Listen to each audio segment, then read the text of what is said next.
Hello friends, डिलो junction में आपका स्वागत है। मैं बरखा शर्मा आपके सामने। जो हम आईपीसी की सीरीज कर रहे हैं, अब हम उसको आगे बढ़ाएंगे। अब तक जो हमने किया है वो किया है। चैप्टर 1 से लेके 10 तक हमने कर लिया था और अब हमारा चैप्टर चल रहा है 11। चैप्टर 11 का जो पार्ट 1 था वो पहले हमने किया था। तो जब हमने पार्ट 1 किया था तो हमने 191 से लेके 212 तक कवर किया था। क्योंकि इसमें बहुत सारे सेक्शंस है तो हमने इसको दो पार्ट में डिवाइड कर दिया है, जिससे कि हम इसको आसानी से समझ सके और याद कर सकें। अभी तक हमने कंटिन्यू सारे चैप्टर्स को कवर किया है। हमने किसी भी चैप्टर को स्किप नहीं किया है। तो आप जो लोग इसको सीरीज को फॉलो कर रहे हैं, इसको शेयर कीजिए अपने दोस्तों के साथ। और आपके जो रिवीजन है, आरजेएस की वैकेंसी आ चुकी है, तो आप लोग क्या कीजिए, इसके इन वीडियोस के साथ अपना एक फास्ट रिवीजन कर सकते हैं। जो लोग जैसे जैसे चैप्टर्स को कंप्लीट करते जा रहे हैं, वो लोग वीडियो देख के या वीडियो को अपने ईयरफोन के साथ प्लग करके आप लोग क्या कर सकते हैं, इसका रिवीजन कर सकते हैं, जो आपका फास्ट रिवीजन करने में हेल्प करेगा। ठीक है, तो चलिए स्टार्ट करते हैं। हमारा चैप्टर चैप्टर चल रहा है 11, जिसका हम पार्ट फर्स्ट कर चुके हैं। अब हम कर रहे हैं पार्ट 2। पार्ट 2 जो हम कर रहे हैं, इसको हमने डिवाइड किया है सेक्शंस को लेके। सेक्शंस इसमें कवर होंगे 213 से 229A, यहाँ तक ये पार्ट कवर होगा। ठीक है, हमने पहले पार्ट में किया था 191 से लेके 212 तक। ठीक है, अब बात करते हैं 213 की। 213 हमको क्या बोल रहा है कि अपराधी को दंड से प्रतिच्छादित करने के आशय से। प्रतिच्छादित क्या होता है, उसको एक तरीके से बचाना हो गया। प्रतिच्छादित का मतलब हो गया बचाना। तो जो कोई अपने या किसी अन्य व्यक्ति के लिए, ना केवल अपने लिए बल्कि कोई उसका हितबद्ध व्यक्ति हो सकता है या कोई अन्य व्यक्ति होता है, उसके लिए कोई पारितोषण या अपने या किसी अन्य व्यक्ति के लिए किसी संपत्ति का प्रत्यस्थापन करता है। प्रत्यस्थापन मतलब हो गया कि आप उसको क्या कर रहे हो, प्रत्यस्थापन कर रहे हो। उसका मतलब हो गया कि जैसे क्या होता है, कोई अपराध, कोई व्यक्ति है, वो किसी अपराध को छिपाने के लिए या किसी व्यक्ति को किसी वैध दंड से बचाने के लिए उससे प्रत्यस्थापन का मतलब हो गया कि भाई प्रतिफल लेता है। प्रतिफल के रूप में क्या ले सकता है, कोई उपहार आदि ले सकता है। वो इसमें कवर कर रहा है। और किस लिए कर रहा है, अपराधी को दंड से प्रतिच्छादित यानी कि बचाने के आशय से कर रहा है। स्वयं के लिए भी कोई वस्तु ले सकता है या किसी अन्य व्यक्ति के लिए भी कोई वस्तु ले सकता है। तो जो कोई इस तरीके का प्रयत्न करेगा, अभिप्राय करेगा या इस तरीके का कोई प्रयत्न करेगा, यदि क्या होगा, मृत्यु दंड से दंडनीय है। अगर ऐसा कोई काम किया गया जो कि मृत्यु दंड से बचाने के उद्देश्य से किया गया है, तो क्या होगा, कठिन और सादा कारावास यानी कि दोनों में से किसी भांति का कारावास, जो कि 7 वर्ष तक का हो सकेगा, और जुर्माने या फिर दोनों से दंडित किया जाएगा। और अगर ऐसा है जो एलआई यानी कि आजीवन कारावास या 10 वर्ष तक के कारावास के संबंध में है, तो कठिन या सादा कारावास जो कि 3 वर्ष तक का हो सकेगा और जुर्माना दोनों से दंडित किया जाएगा। अब ये लास्ट पॉइंट जिसका है, ये बता रहा है कि अगर 10 वर्ष से कम का अपराध किया गया, यहाँ तक तो 10 वर्ष तक कवर हो गए थे। जिसका लास्ट पॉइंट है, ये कवर कर रहा है कि अगर 10 वर्ष से कम का कोई अपराध करता है, तो उस अपराध के दीर्घतम अवधि के 1/4 तक से दंडित होगा। 10 वर्ष तक का कोई भी अपराध होगा, उसमें फंसाने के आदेश आशय से किया गया इस तरीके का काम, या उसको इस आशय से किया गया कि उस दंड से बचाने के लिए किया गया है, तो क्या होगा, जो भी अपराध होगा उसका 1/4 1/4 जो पार्ट होगा उससे दंडित किया जाएगा। ठीक है, अब ये जो 214 है, उसका जो पनिशमेंट है और 213 का पनिशमेंट है वो एक ही है। यानी ये जो 213 का पनिशमेंट दे रखे ना, ये सेम जो पनिशमेंट्स हैं वो 214 में कवर होंगे। तो क्या करा, अपराधी के प्रतिच्छादन के प्रतिफल स्वरूप उपहार की प्रस्तावना या संपत्ति का प्रत्यावर्तन। इसका मतलब हो गया ऑफरिंग गिफ्ट और restoration of property in consideration of screening offender. प्रतिच्छादन करता है तो क्या करता है कि जो कोई व्यक्ति होगा, किसी व्यक्ति को कोई अपराध उस व्यक्ति द्वारा छिपाए जाने के लिए या उस व्यक्ति द्वारा किसी व्यक्ति को किसी अपराध के लिए वैध दंड से प्रतिच्छादित, प्रतिच्छादित का मतलब अभी हमने देखा है कि बचाने के लिए, या उस व्यक्ति द्वारा किसी व्यक्ति को वैध दंड दिलाने के प्रयोजन से उसके विरुद्ध की जाने वाली कार्रवाई न की जाने के लिए प्रतिफल स्वरूप कोई परितोषण देगा, दिलाएगा या देने दिलाने की प्रस्तावना या करार करेगा या कोई संपत्ति प्रत्यावित करेगा या करवाएगा। इसका क्या मतलब हो गया कि किसी अपराधी को अपराध से बचाने के लिए या कोई वैध दंड से बचाने के लिए क्या करेगा, कोई जैसे कोई उपहार लेने की या कोई परितोषण, मतलब हो गया कि भाई उसके बदले में कोई पैसा हो गया या कोई वस्तु हो गई या किसी भी तरीके का, इस तरीके का कोई काम करेगा, या इस तरीके का दिलाने का कोई भी प्रस्ताव करेगा, किसी भी तरीके का करार करेगा, तो या उसके लिए कोई संपत्ति प्रत्यावर्तित करेगा, मतलब उसको संपत्ति दे देगा, ट्रांसफर कर देगा उसके पक्ष में। तो क्या करेगा, यदि अपराध देखा हमने कि यदि अपराध मृत्युदंड से संबंध में हो तो 7 वर्ष तक का होगा, आजीवन कारावास 10 वर्ष तक का होगा तो 3 वर्ष तक का होगा, अगर 10 वर्ष से कम का होगा तो अपराध की दीर्घतम अवधि के 1/4 तक होगा, यानी कि 1/4 तक होगा। सेम पनिशमेंट है जैसा कि हमने कहा 214, सेम 214 का वही पनिशमेंट है जो कि 213 का है। ठीक है, अब कहते हैं 215 हमको बोल रहा है चोरी की संपत्ति इत्यादि के वापस लेने में सहायता करने के लिए उपहार लेना। इसको तो आप एक वन लाइनर से कर सकते हैं कि भाई चोरी की संपत्ति है उसको वापस लेने में सहायता करने के लिए अगर कोई उपहारवादी लेगा तो उसको 2 वर्ष तक के कठिन या सादा कारावास से या दोनों से दंडित या फिर जुर्माने से दंडित किया जाएगा। अब आता है 216 थोड़ा सा इंपॉर्टेंट सेक्शन है हमारे लिए, क्योंकि ये क्या बोल रहा है, किसी अपराधी को संशय देना जो अभिरक्षा से निकल भागा हो या जिसको पकड़ने का आदेश दिया जा चुका हो। तो क्या होगा इसके अंतर्गत कि जब किसी अपराध के लिए दोषी या आरोपित कोई व्यक्ति है, उस अपराध के लिए वैध अभिरक्षा में होते हुए ऐसी अभिरक्षा से निकल भागा है। ठीक है, कोई व्यक्ति है जिसको गिरफ्तार किया जा चुका है या वो वैध अभिरक्षा में है, ठीक है, अपराध के लिए दोषित कर दिया गया हो या फिर वो अपराध का आरोपित व्यक्ति हो, तो क्या हो, अगर अभिरक्षा में से निकल भागे, है ना, या जब कभी कोई लोक सेवक ऐसे लोक सेवक की विधिपूर्ण शक्तियों का प्रयोग करते हुए किसी अपराध के लिए किसी व्यक्ति को पकड़ने का आदेश दे, तो जो कोई ऐसे निकल भागने या पकड़े जाने के लिए आदेश को जानते हुए उस व्यक्ति का पकड़ा जाना निवारित करने के आशय से उसे संशय देगा या छिपाएगा, वो दंडित किया जाएगा। क्या मतलब निकला इस पूरी बात का? इस पूरी बात का मतलब निकला कि भाई लोक सेवक ने अपनी विधिपूर्ण शक्तियों के द्वारा किसी उसको आरोपित व्यक्ति को गिरफ्तार किया, फिर अगर उसके पकड़े जाने का आदेश दे दिया गया और उसको पकड़ा नहीं गया या वो पकड़ने से भाग गया मतलब, तो फिर क्या होगा, उसको निम्नलिखित प्रकार से दंडित किया जाएगा। कैसे दंडित किया जाएगा? अगर अपराध मृत्यु दंड से दंडनीय होगा तो 7 वर्ष तक, और अगर आजीवन कारावास के संबंध में होगा तो 3 वर्ष तक का कठिन या सादा कारावास जुर्माने सहित या रहित दोनों से दंडित किया जाएगा। ये बात कही हमको 216 ने। और 216 का एक और पार्ट है 216 ए। ये क्या बोल रहा है? 216 बोल रहा है कि लुटेरों या डाकुओं को संशय देने की शास्ति। ये जो संशय पॉइंट आ रहा है, क्या हमने इसको कहीं और पढ़ा है? जी हाँ, हम इसको पढ़ के आए थे चैप्टर 2 के अंदर। चैप्टर 2 था हमारा साधारण स्पष्टीकरण, वहां पे एक सेक्शन आया था 52A, वहां पे हमने संशय को पढ़ा था। 52A में हमने संशय को पढ़ा है। ये वाला लेक्चर हमने अभी हमारे लेक्चर्स में भी करवा रखा है, ठीक है, तो अगर आप उसको गो थ्रू करना चाहते हैं तो आप देख सकते हैं वहां से, ठीक है। तो लुटेरे या डाकू को संशय देना, क्या करेगा, अगर कोई लुटेरे या डाकू को संशय देगा तो वो कठिन कारावास से जो कि 7 वर्ष तक का होगा और जुर्माने से दंडित किया जाएगा। संशय का मतलब वही है जो कि 52A में है कि भाई, और इसमें पति या पत्नी को इंक्लूड नहीं किया जाता है एक दूसरे के प्रति, ठीक है। अगर लुटेरे डाकू को संशय देगा तो उसको 216 के अंतर्गत दंडित किया जाएगा 7 वर्ष तक के कारावास से, जो कि कठिन होगा, ठीक है। आगे बात करते हैं। सेक्शन 217 कह रहा है लोक सेवक द्वारा किसी व्यक्ति को दंड से या किसी संपत्ति को संपहरण से बचाने के आशय से विधि के निर्देश की अवज्ञा। भाई लोक सेवक है, वो किसके अकॉर्डिंग काम करता है? विधि के निर्देशों के अनुसार करता है। और लोक सेवक द्वारा किसी व्यक्ति को, कोई व्यक्ति है जो कि अपराधी हो सकता है, आरोपित हो सकता है, उसको दंड से बचाने के लिए या संपत्ति को संपहरण से बचाने के लिए, यानी फोरफीचर हो रही हो कोई प्रॉपर्टी, उसको बचाने के आशय से अगर विधि के निर्देश की अवज्ञा करेगा तो क्या होगा, उसको दंड दिया जाएगा। कितने वर्ष तक का? 2 वर्ष तक का कठिन या सादा कारावास, जुर्माना या दोनों से दंडित किया जाएगा। अब आता है 218 बोलता है किसी व्यक्ति को दंड से बचाने या किसी संपत्ति को संपहरण बचाने के आशय से लोक सेवक द्वारा अशुद्ध अभिलेख या लेख की रचना। यहाँ पे क्या किया गया था? इससे पहले वाले पॉइंट में यहाँ पे किया गया था विधि के निर्देश की अवज्ञा, यहाँ पे लोक सेवक कर रहा था विधि के निर्देश की अवज्ञा। 217 में विधि के निर्देश की अवज्ञा हुई थी और 218 में क्या कर रहा है? लोक सेवक अशुद्ध अभिलेख या लेख की रचना कर रहा है।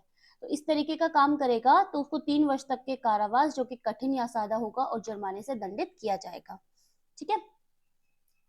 फिर आता है 219 कहता है न्यायिक कार्रवाई में विधि के प्रतिकूल रिपोर्ट आदि का लोक सेवक द्वारा भ्रष्टता पूर्वक किया जाना। कोई न्यायिक कार्रवाई चल रही है, वहां पे विधि के विरुद्ध यानी प्रतिकूल यानी हो गया मतलब विधि से विपरीत कोई बात हो रही है, उसमें जो रिपोर्ट वगैरह होगी वो लोक सेवक के द्वारा भ्रष्टता पूर्वक अगर किया जा रहा है तो उससे दोनों में से किसी भांति का कारावास, जो कि या तो कठिन होगा या सादा होगा या दोनों हो सकता है, जुर्माने से दंडित किया जाएगा 7 वर्ष तक के कारावास के संबंध में, ठीक है। फिर आता है सेक्शन 220। 220 हमको बोल रहा है प्राधिकार वाले व्यक्ति द्वारा जो ये जानता है कि वह विधि के प्रतिकूल कार्य कर रहा है, विचारण के लिए या परिरोध के लिए सुपुर्द की। इस वाले पॉइंट में क्या होता है कि कोई ऐसा लोक सेवक होता है या ऐसा व्यक्ति होता है जिसे व्यक्तियों का विचारण या प्रतिरोध करने के लिए सुपुर्द करने का या व्यक्तियों में परिरोध करने का उसको वैध रूप से अधिकार है ना। पर किसी व्यक्ति को प्राधिकार में या परिरोध में जानबूझकर रखता है। जानबूझकर क्यों रखता है या भ्रष्टता पूर्वक रखता है, विद्वेषपूर्ण तरीके से रखता है, क्योंकि जिससे क्या हो, विधि के प्रतिकूल कार्य करने के उद्देश्य से, कि भाई विधि के प्रतिकूल कार्य करेगा, उस व्यक्ति को परिरोध में रखेगा, किस इंटेंशन से रखेगा, भ्रष्टता पूर्वक या विद्वेषपूर्ण, उसका विद्वेषपूर्ण इंटेंशन है कि भाई उस व्यक्ति को दंड से दंडित करवाया जाए, तो उसे क्या किया जाएगा, दंडित किया जाएगा। कितने दंड से? कठिन या सादा कारावास होगा, 7 वर्ष तक का जुर्माना या दोनों से दंडित किया जाएगा। अब आता है 221। 221 कहता है पकड़ने के लिए आबद्ध लोक सेवक द्वारा पकड़ने का आशय रूप करना। तो क्या होगा कि जो कोई ऐसा लोक सेवक है जो किसी अपराध के लिए आरोपित या पकड़े जाने के दायित्व के अधीन है, मतलब कि उसको मतलब वो आरोपित व्यक्ति को पकड़ने के लिए उसका दायित्व है कि वो उसको गिरफ्तार कर सकता है, किसी व्यक्ति को पकड़ने या परिरोध रखने के लिए सेवक के नाते वैध रूप से आबद्ध है, मतलब वो किसी व्यक्ति को पकड़ने के लिए उसे विधि द्वारा आबद्धित किया गया है, ऐसे व्यक्ति को पकड़ने का साक्ष्य लोप करेगा। साक्ष्य लोप करेगा मतलब उसको ऐसा, मतलब उसका करने का दायित्व है ऐसा, पर वो ऐसा नहीं करेगा। ठीक है, तो क्या करेगा, ऐसे परिरोध में से ऐसे व्यक्ति का निकल भागना साक्ष्य सहन करेगा, मतलब सहन कर रहा है इस बात को कि निकल भागा तो ठीक है, कोई बात नहीं, निकल के चला गया वो, और ऐसे व्यक्ति के निकल भागने में या निकल भागने के प्रयत्न के लिए शासन मदद करेगा। मान लो किसी जेल की दीवारी में उसको, जेल की दीवारों में उसको कवर कर रखा है, और वो क्या करता है, ताले खोल देगा या ताला में मतलब चाबी अटका देगा उसके अंदर कि भाई वो आराम से निकल के भाग सके। ठीक है, उसके लिए पूरी सुविधा उपलब्ध कराएगा, बाहर एक आदमी को तैनात करेगा कि भाई तुम यहाँ से निकलो, यहाँ के बाद तुम्हें ये आदमी मिलेगा, ये तुम्हारी आगे जाने में मदद करेगा। इस तरीके की अगर कोई भी सहायता करेगा तो वो निम्नलिखित रूप से दंडित होगा। किस तरीके से? कि यदि अपराध मृत्यु दंड से दंडनीय है, मतलब वो जो व्यक्ति जिसको वो भगा रहा है वो अगर मृत्यु दंड से दंडनीय अपराध का दोषी होगा तो वो लोक सेवक 7 वर्ष तक के कारावास और जुर्माने सहित दंडनीय होगा या रहित दंडनीय होगा, या अगर आजीवन कारावास और 10 वर्ष तक के कारावास का अपराधी है तो उसे 3 वर्ष तक के कारावास और जुर्माने से दंडित किया जाएगा। परंतु यदि अपराध 10 वर्ष से कम के कारावास का हो, है ना, तो उसे 2 वर्ष तक के जुर्माने या सहित या रहित दंडित किया जाएगा। ये वाला पॉइंट भी बहुत इंपॉर्टेंट है, आप 221 को भी एक इंपॉर्टेंट टैग दे सकते हैं। ठीक है, फिर 222 बोल रहा है हमको कि दंडादेश के अधीन या विधिपूर्व सपुर्द किए गए व्यक्ति को पकड़ने के लिए आबद्ध लोक सेवक द्वारा पकड़ने का आशय लोप करना। आप 222 को तो इससे भी याद कर सकते हैं कि जो अभी हमारी जुडिशरी की वैकेंसी आई है ना, वो कितनी आई है, टोटल आई है 222 पोस्ट। ठीक है, तो जिन लोगों ने अभी फॉर्म फिल नहीं किया वो लोग फॉर्म फिल कर लीजिए, ठीक है ना, और टाइम पे फॉर्म फिल कर लीजिएगा इसका। ठीक है, तो क्या बोल रहा है कि दंडादेश के अधीन या विधि पूर्वक सुपुर्द किए गए व्यक्ति को पकड़ने के लिए आबद्ध लोक सेवक के द्वारा अगर पकड़ने का साक्ष्य लोप किया जाता है तो पकड़े जाने वाला व्यक्ति मृत्यु दंडादेश के अधीन हो तो 14 वर्ष तक के कठिन या सादा कारावास, जुर्माने सहित या रहित दंडनीय होगा, और अगर आजीवन कारावास या 10 वर्ष तक के कारावास के अधीन हो तो 7 वर्ष या 7 वर्ष तक का कठिन या सादा कारावास होगा, और 10 वर्ष से कम अवधि के कारावास के अधीन हो तो 3 वर्ष तक का कारावास होगा। ठीक है, अब 223 आता है। 223 हमको बोल रहा है लोक सेवक द्वारा उपेक्षा से परिरोध या अभिरक्षा में से निकल भागना सहन करना। ठीक है, यहाँ पे क्या हो रहा है, उपेक्षा से निकल भागना सहन कर रहा है, वहां पे क्या था, जानबूझकर साक्ष्य मदद कर रहा था। देखिए आप यहाँ पे 221 में क्या बोल रहा था, लोक सेवक द्वारा पकड़ने का साक्ष्य लोप किया गया। ठीक है, और जब 223 पे आ रहे हैं तो उसने क्या किया, उससे उपेक्षा हो गई, वो जानबूझकर उसने ऐसा नहीं किया बल्कि उसका उपेक्षापूर्ण कार्य हो गया कि लोक सेवक द्वारा उपेक्षा से परिरोध या अभिरक्षा में से निकल भागना सहन करेगा तो क्या करेगा, उसे दंडित किया जाएगा, 2 वर्ष तक के कारावास से और जुर्माने से, दोनों से दंडित किया जाएगा। अब ऐसे कह रहा है 224 कि किसी व्यक्ति द्वारा विधि के अनुसार अपने पकड़े जाने का प्रतिरोध या बाधा करेगा तो कठिन या सादा कारावास जिसकी अवधि 2 वर्ष तक के जुर्माने से दंडित किया जाएगा। क्या मतलब है इस बात का कि भाई एक विधि, एक लोक सेवक है जिसको क्या है, किसी अपराधी को, आरोपित व्यक्ति को पकड़ने के लिए विधि द्वारा बाध्य किया गया कि आप किसी व्यक्ति को जाइए और उसको पकड़ के लेके आइए, परंतु क्या करता है, वो जो अपराधी व्यक्ति है या आरोपित व्यक्ति है अपने पकड़े जाने का विरोध करता है या उसको बाधा उत्पन्न करता है, मतलब लोक सेवक को गिरफ्तार नहीं करने देता है। आप पुलिस का उदाहरण ले लीजिए कि कोई पुलिस किसी अपराधी को गिरफ्तार करने के लिए जाती है और वो जो अपराधी होता है वो खुद के मतलब गिरफ्तारी होने में प्रतिरोध उत्पन्न करता है या बाधा उत्पन्न करता है, मतलब गिरफ्तारी नहीं होने देना चाहता, उसके लिए ऐसे प्रयास करता है, तो वो जो अपराधी होगा उसको क्या किया जाएगा, 2 वर्ष तक के और जुर्माने से दंडित किया जाएगा। फिर आता है 225। 225 बोलता है किसी अन्य व्यक्ति के विधि के अनुसार पकड़े जाने में प्रतिरोध या बाधा। कोई अन्य व्यक्ति क्या किसी व्यक्ति को गिरफ्तार कर सकता है? जी हाँ, बिल्कुल कर सकता है। प्राइवेट व्यक्ति, जब हम सीआरपीसी पढ़ते हैं तो हम देखते हैं कि प्राइवेट व्यक्ति भी किसी अन्य व्यक्ति को मतलब किसी अपराधी व्यक्ति को गिरफ्तार कर सकता है।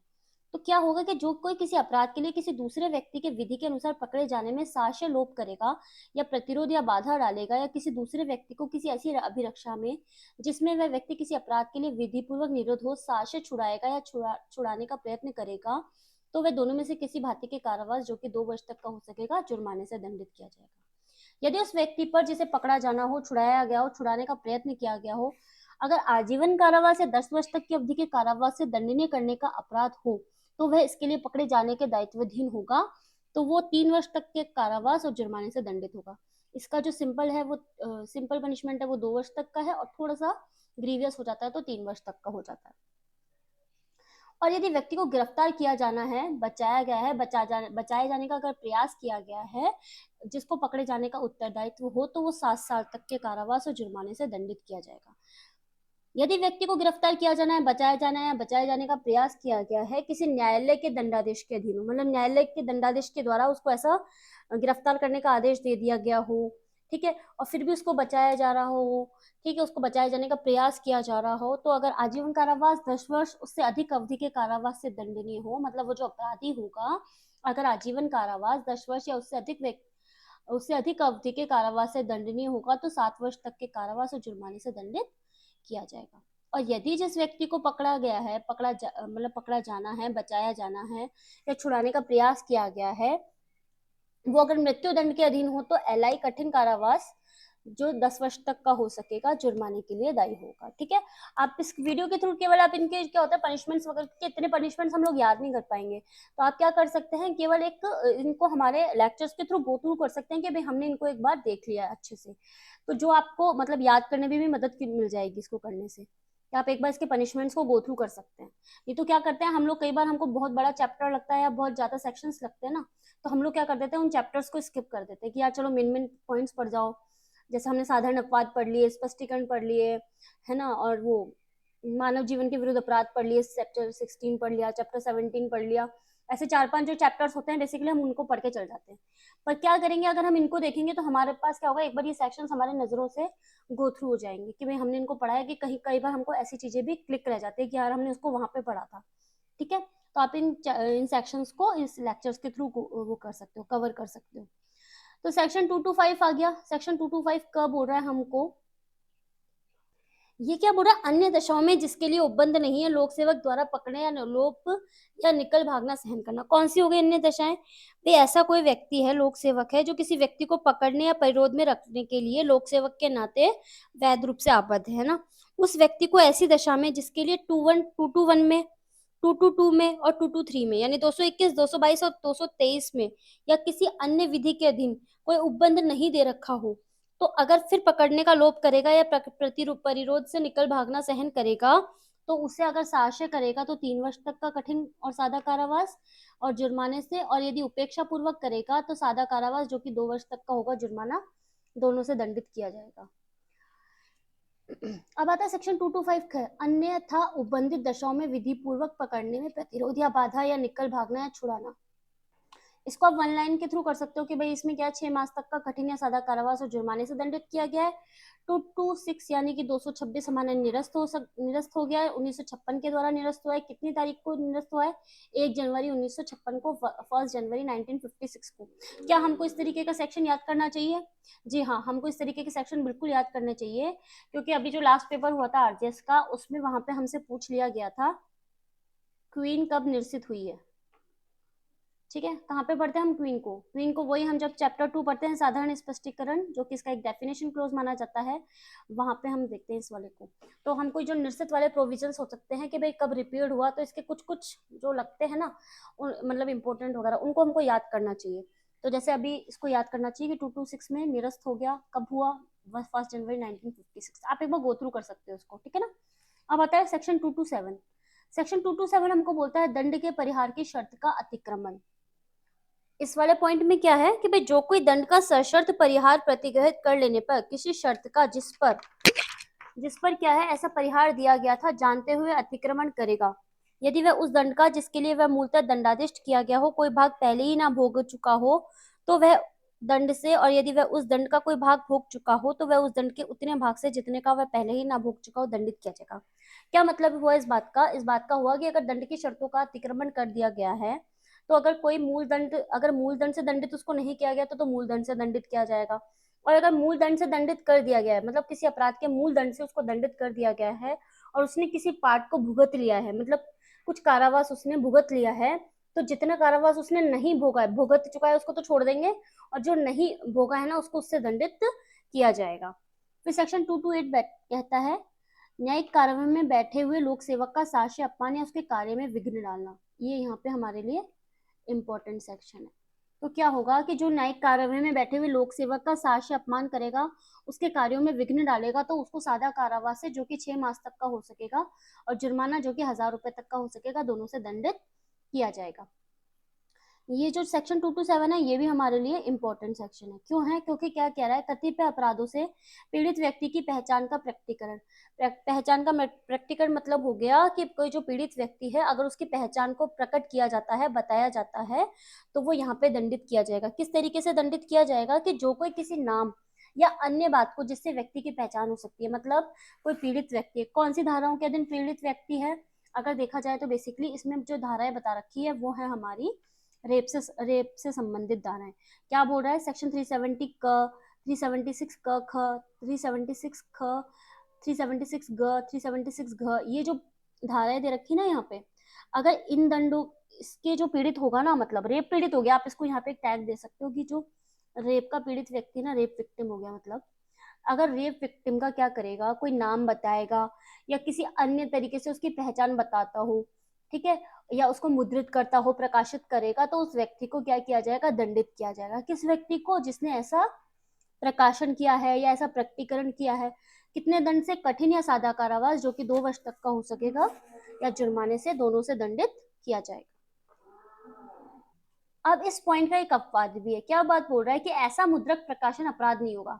ये तो बोल रहा था भाई 229, सॉरी सॉरी यहाँ पे क्या टाइपिंग की मिस्टेक हो गई है, तो आप यहाँ पे क्या करेंगे, इसको 229 कर लेंगे।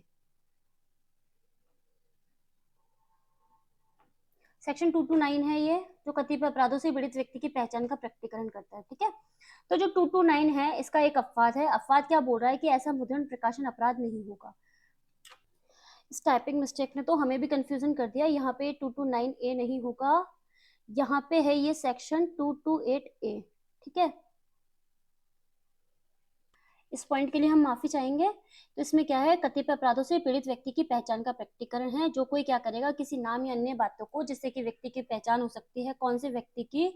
जो कि रेप का पीड़ित है, वो क्या करेगा, किसी नाम से या किसी भी तरीके से अगर उस पीड़ित व्यक्ति की पहचान करता है तो उसे दंडित किया जाएगा, कठिन या सादा कारावास जो कि 2 वर्ष तक का हो सकेगा, और जुर्माने से दंडित किया जाएगा। परंतु इसके कुछ अपवाद हैं। अपवाद क्या बोलते हैं कि ऐसा मुद्रण या प्रकाशन अपराध नहीं होगा। क्यों नहीं होगा? यदि पुलिस थाने के भारसदक अधिकारी के द्वारा या उसके लिखित आदेश के फलस्वरूप या अन्वेषण के प्रयोजन के लिए ऐसा कार्य हम सद्भावना पूर्वक करता है। कौन करता है? पुलिस अधिकारी करता है, या किसी लिखित आदेश के अधीन करता है, तो ये अपराध नहीं होगा। सद्भावना पूर्वक को हमने पहले पढ़ा हुआ है। सद्भावना पूर्वक हमने पढ़ा था सेक्शन 52 के अंदर। सेक्शन 52 हमको सद्भावना पूर्वक के बारे में बता रहा था। फिर क्या करता है, अगर पीड़ित व्यक्ति के लिखित प्राधिकार के द्वारा ऐसा किया जाता है ना, या पीड़ित की मृत्यु या अवयस्क या विकृचित हो, अगर कोई पीड़ित है उस व्यक्ति की जो पीड़ित है उसकी मृत्यु हो गई हो, या वो अवयस्क हो या कोई विकृचित हो, तो उसके द्वारा क्या किया जाएगा, उसके जो निकट संबंधी या वो जिसके प्राधिकार के अधीन हो उसकी सहमति से ऐसा किया जा सकता है, ठीक है। और जो कोई न्यायालय की कार्यवाही के संबंध में न्यायालय की पूर्व आज्ञा के बिना कोई बात मुद्रित या प्रकाशित करेगा, अगर न्यायालय ने आदेश दे रखा हो कि भाई प्रकाशित कर दिया जाए, तो अगर वो कर देता है तो कोई बात नहीं है। लेकिन अगर ऐसा प्रकाशित न्यायालय की कार्यवाही की पूर्व आज्ञा के बिना किया जाता है तो उसे 2 वर्ष तक के कठिन या सादा कारावास या जुर्माने से दंडित किया जाएगा। फिर आता है 229। 229 हमको बोल रहा है जूरी सदस्य असेसर का प्रतिरूपण। इसको हम और कहीं पे भी पढ़ेंगे। जब हम लोक सेवक को देखते हैं सेक्शन 21 में, वहां पे हम इसको देखेंगे। इसको हम एविडेंस में भी देख सकते हैं। एविडेंस का जो लास्ट चैप्टर आता है ना, लास्ट चैप्टर, वहां पे भी हम जूरी असेसर, जूरी सदस्य असेसर की बात पढ़ते हैं। ठीक है, तो आप इनको उनसे कनेक्ट कर सकते हैं। तो जूरी सदस्य असेसर का प्रतिरूपण, मतलब प्रतिरूपण क्या हो गया, मतलब उसके जैसा जैसा जूरी सदस्य है उसके जैसा का जैसा बनावटी खुद को बनाएगा तो कठिन या सादा कारावास जो कि 2 वर्ष तक का हो सकेगा, जुर्माने दोनों से दंडित किया जाएगा। अब आता है लास्ट पॉइंट, सेक्शन 229A। इस चैप्टर का लास्ट पॉइंट है ये, लास्ट सेक्शन है 229A। क्या बोल रहा है ये पॉइंट, ये बोल रहा है जमानत या बंद पत्र पर छोड़े गए व्यक्ति द्वारा न्यायालय में हाजिर होने में असफलता। किसी व्यक्ति है, उसको जमानत पर या बंद पत्र पर छोड़ा गया है, अगर वह व्यक्ति होता है न्यायालय में हाजिर नहीं होता है तो उसे कठिन या सादा कारावास जो कि 1 वर्ष तक का होगा, जुर्माना या दोनों से दंडित किया जाएगा। तो ये था हमारा चैप्टर 11 जो बोल रहा था हमको मिथ्या साक्ष्य या लोक न्याय के, मिथ्या साक्ष्य और लोक न्याय के विरुद्ध अपराधों के विषय में, जो हमारे सेक्शन कवर कर रहा है 191 से लेके 229A तक। हमने इसको 2 पार्ट्स में कवर किया था, पार्ट 1 और पार्ट 2। पार्ट 1 जो हमको बोल रहा था वो बोल रहा था 191 से लेके 191 से 212 तक, और आज वाला जो हमने पार्ट 2 कवर किया है वो किया है 213 से लेके 229A तक। ठीक है, तो आज हमने इस चैप्टर को कंप्लीट कर लिया है। अगर आपको ये सीरीज अच्छी लग रही हो तो आप इसको लाइक, शेयर और सब्सक्राइब कर दीजिए, अपने दोस्तों के साथ शेयर कीजिए, जो कि आपके एपीओ और आरजेएस दोनों में काम आएगा। एपीओ की वैकेंसी आ रखी है और आरजेएस की तो हमारे डेट भी अनाउंस हो चुकी है, 16 जून को आरजेएस का पेपर है। तो आप इन लेक्चर्स के थ्रू अपना कर सकते हैं फास्ट रिवीजन कर सकते हैं। आप हमारे ऑफलाइन सेशन से भी जुड़ सकते हैं जो कि है डीलो इंस्टीट्यूट। ठीक है, इसके लिए आप डिस्क्रिप्शन बॉक्स में नंबर दे रखे हैं। आप हमारे टेलीग्राम चैनल से भी जुड़ सकते हैं। ठीक है, तो जुड़े रहिए डीलो जंक्शन के साथ। Thank you so much.